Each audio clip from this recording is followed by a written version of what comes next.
$233 on the combustion engine, 107 on the electric motor.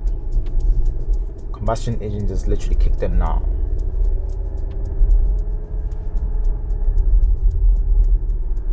$340 kilowatts in a Volvo the size of an X3.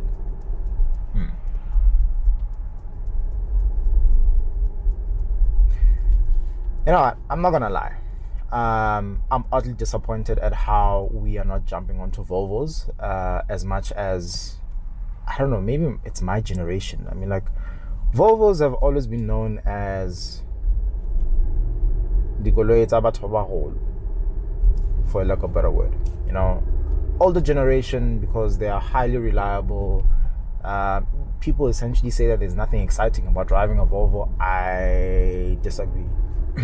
I think after the past week that I've had with this particular XC60, the T8 Recharge, by the way, plug-in hybrid, I'm very impressed, to say the least. I think this car generally blew my socks off, and it's kind of weird because I've always been interested in Volvos. I remember a funny story a couple of years ago. Can't really say a couple of years ago, if it was close to a decade ago. So close to a decade ago, I wanted to buy a Volvo as my next car, and my friends crucified me for that decision. And now I've got a very strong worded message that I need to send to them, because I feel like I've been sleeping on a brand that I should have actually been driving from the onset, you know. But yeah, that's just generally me. I don't know. I don't get excited by a lot of cars. I thought the GLC would have, you know, blown my socks off, considering that the XC60 is in the same category as the GLC, except that we don't get a plug-in hybrid version of a GLC in our market, but we do get a mild hybrid in the GLC 300D. And to be honest, the diesel engine is actually quite impressive, to say the least, you know. But where plug-in hybrids come, I honestly feel like this, being my very first experience, has been an eye-opener. Outside of the fact that this is my first Volvo that I've actually had, you know, the pleasure of driving for the past 7 days, I feel like we are sleeping on a bestseller. I mean, like, the XC60 is actually noted as being one of the best sellers in Volvo's category, you know. And also considering that how South Africans are moving towards SUVs, I honestly feel like this will be a good buy. Now, this particular XC60 spec'd out in the vapor gray, they call it vapor gray, right? Other brands call it Nardo gray. It's got different derivatives and names, to say the least. Spec'd out as it is, which you're not actually getting quite a lot. I mean, like, you get the panoramic sunroof, you get a clean dash with the steel inserts. It is a plug-in hybrid, only takes AC. So best buy for when you are charging at home. Actually used it over the past weekend when I drove to Polokwane. And on the Sunday, I literally used only the battery power without any other combustion kicking in at any point in time, until such a point when we actually leave in Polokwane and coming back to Joburg. You know, it's got a clean cockpit. You got the Bowers and Wilkins, beautiful Bowers and Wilkins sound system, by the way. I'm not even gonna lie. I honestly feel like the quality in here is actually quite great. Not a fan of the piano black in the center console because it just leaves room for yeah, all kinds of fingerprints. Especially if you're a coffee lover or a snacker of note, then your evidence will be left all over the place, you know. But I honestly love the cockpit in terms of like how it's been laid out. The cabin feel does feel premium-ish, and I say ish because Volvo has been noted to actually cut out the traditional materials like your original leather, you know, replaced by synthetic leather, for example, for the sake of sustainability and being environmentally friendly. I mean, like we see that quite a bit in the EX30, which I'm hoping to get my hands on one very, very soon. But overall, I feel like the interior of this car is actually quite nice, considering that soccer mummies actually love Volvos. And we all know why. They're safe in terms, well, in terms of safety standards. You get industry leading standards in that regard.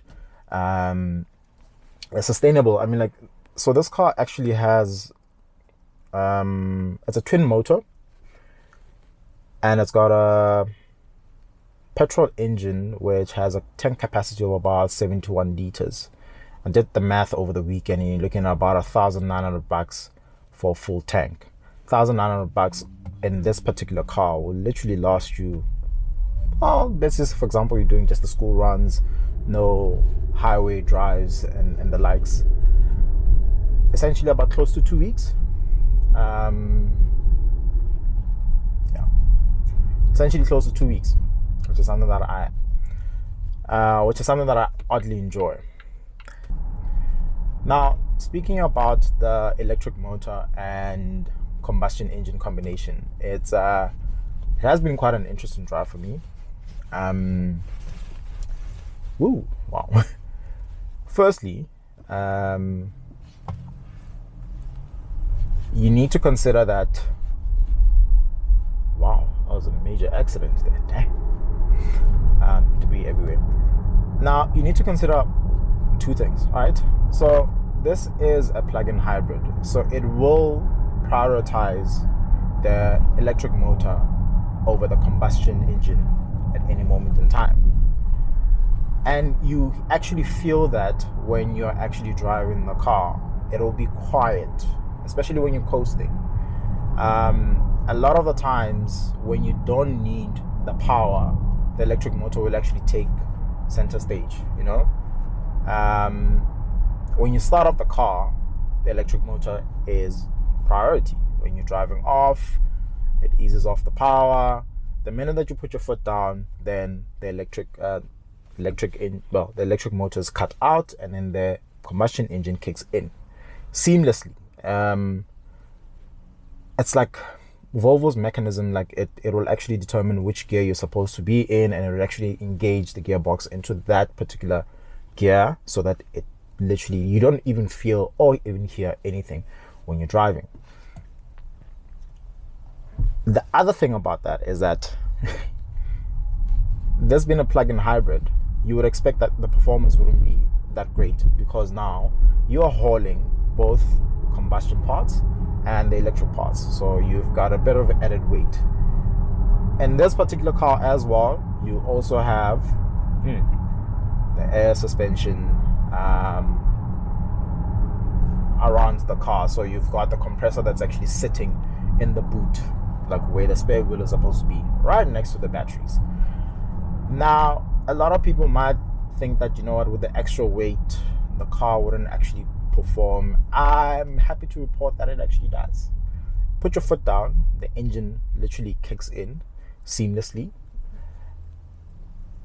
and it moves. I was actually telling Reba when we were talking about this, and I actually told her that when I was driving back, there was a guy who was busy flashing me and in the fast lane. Now, obviously, we're in the fast lane, and the lane next to me, there's like two or three trucks, and a car right in front of them. So there's literally like no way that I can actually go. We get to a point where now in the freeway, traffic is kind of like opened up, and I'm able to actually move out of the way. Now, when this point actually happened, it's actually a climb. This is the drive back to Joburg from Polokwane. Yeah, my baby hair moved, to say the least. I'm not gonna lie, it moved, it chunked. Kept the momentum going, didn't struggle up the hills, didn't struggle anywhere. I never feel, and also because of the added weight, you never feel like you're actually hauling a lot of weight in the car, which is actually quite surprising to be honest, you know. Yeah, I'm thoroughly impressed. Volvo, yeah. You've done your things, yeah. I'm not gonna lie, you've done your things. One other bit in terms of the driving pleasure that I'm getting is that every now and then when you apply the brakes, there's regenerative power that gets pushed back into the batteries, and that is essentially in a bid to actually get you some electric juice back into the batteries so that you can actually use that as well when you're driving. Now those electric motors kind of like kick in, especially like when you're doing inner city travel, and you actually need the saving on petrol. It does save you quite a considerable amount of petrol, I'm not gonna lie. Right now I've been driving with the batteries at 0 kilometers in terms of range, 0k in terms of range, and it still tries its utmost best to try get as much juice as possible back into the batteries so that I can at least utilize it wherever I need to. Now, as much as you have 0 kilometers, you never truly have 0 kilometers in terms of like the electric motors cutting out completely, because those same batteries actually kick off when the car starts. In conclusion, should you get the XC60 T8 Recharge? This is the Plus edition, which means that it is the top of the range on that XC60 spectrum. It is a plug-in hybrid. I'm actually surprised. I mean, like, I've seen some guys actually get it down to like 7.2 in terms of fuel economy. You can actually get it down to like 0.5 on just EV mode, and that means just driving on the batteries alone, no combustion. And I think that's actually the beauty of plug-in hybrids, the fact that, well, now with today's technology you can actually switch the car on to full-on EV mode. Yeah, doesn't give you that much of range. This one in particular gives you about 80 Ks, which was slightly disappointing but also expected. I mean, like, it is yeah, it is a plug-in hybrid more than anything. But yeah, I mean, like, the plug-in hybrid in itself, it's to give you better performance, it's to give you better economy as well, because to some degree you can actually regenerate that power back into the batteries, or depending how far you're going to drive with it. That is, I know some journals who've actually driven just on EV mode for a couple of. I honestly feel like an EX60 should be a consideration. Yeah, I mean, like, it's more for the mature audience. I think that's what the sentiments that a lot of people share. But also, guys, like, how often do you want to be racing cars robot to robot? I honestly feel like for a young family starter or young couple, you don't even have to involve kids in this equation. It is a good buy. I think, like Reba mentioned, or personally I would also consider it over an X3, which is kind of weird because I'm actually considering an X3. But yeah, for what you get at just under 1.4 million, I genuinely feel like it's worth it. I've always been a fan of diesel engines, especially when it comes to Volvo's diesel engines, because economy in those engines is just something else.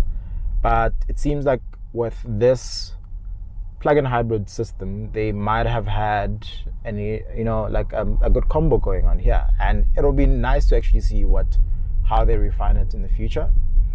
But as it stands at this present moment, I genuinely feel like the EX60 should be a consideration. I don't know, you guys might feel some type of way about it.